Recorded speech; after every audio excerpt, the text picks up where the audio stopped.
This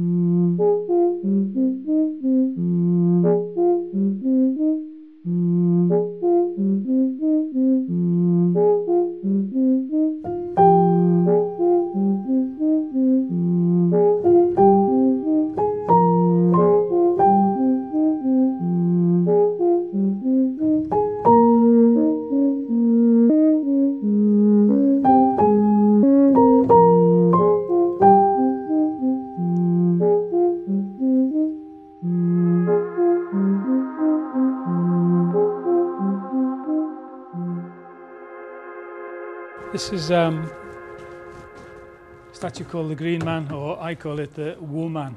So we've got WO Man, and it's based on a sort of ecological idea that I have about regrowth and regeneration. So the actual heads have been made in clay and then cast in fiberglass. I'm just about painting them now, and they'll actually fit on this trunk here, which will be fitted onto some steel plates, and the two units click together, and then the inside of the trunk will be planted with living plants and fruits. There'll be some arms or boughs that fit onto the top section here, and they'll have huge hanging baskets which will contain fruit, flowers and seasonal sort of plants. So we're looking at something that'll be perhaps planted in autumn, and will grow again and come up in next spring, and then will flourish and burgeon over the summer. So it's sort of aimed at children to show how closely our lives are tied in with plants and food, our foodstuffs, and to be able to maybe design a little system, and the kids could perhaps help plant it and then watch it grow. As a kid I was always interested in art in school. We had quite a good art section, but never really did a great deal with it. I was pushed from school into engineering. Wanted to go to sea, but I became an engineer. So from there I went into, I packed in the engineering and went to art school. Did the usual thing, was in a group in Liverpool, everyone else and his dog was, you know. And then sort of moved on to a wood carver. There was quite a well-known wood carver in Liverpool called Charlie Thompson, who used to restore antiques. So I learnt to do wood carving. So I'd sort of got my basic engineering, I did a bit of wood carving, then I got a job in a place that made amusement arcade machines, and it was all fiberglass and plastics and vacuum forming and this, that and the other, which was fascinating because it was like completely different to the wood carving. It was the whole new medium.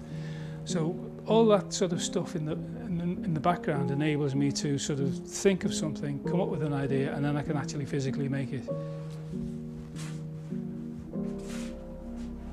This one's bonobo, which is 98.2% same DNA as us. And this is what happens to them.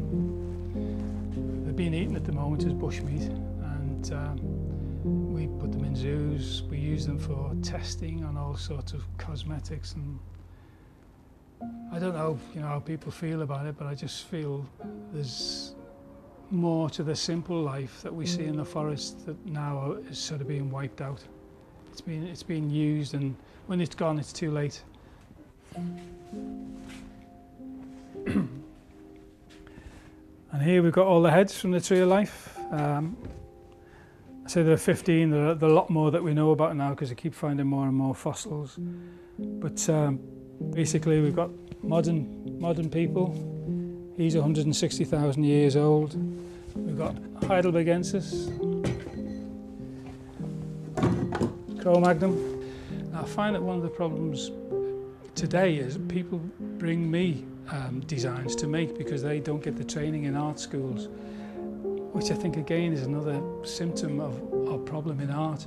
People can't make things. They have a concept, great, I like all that, but then they can't carry it through. Now, you could say, well, that's okay, it's given somebody else a job to make it, but I think it is vitally important that you use your hands and your brain in combination to make the piece, whether that be a clay model, sculpture, fiberglass, wood. There's something so fulfilling in that, and doing that, it's really vital, and it's one of the things I want to try and do is to teach young kids to model, to make.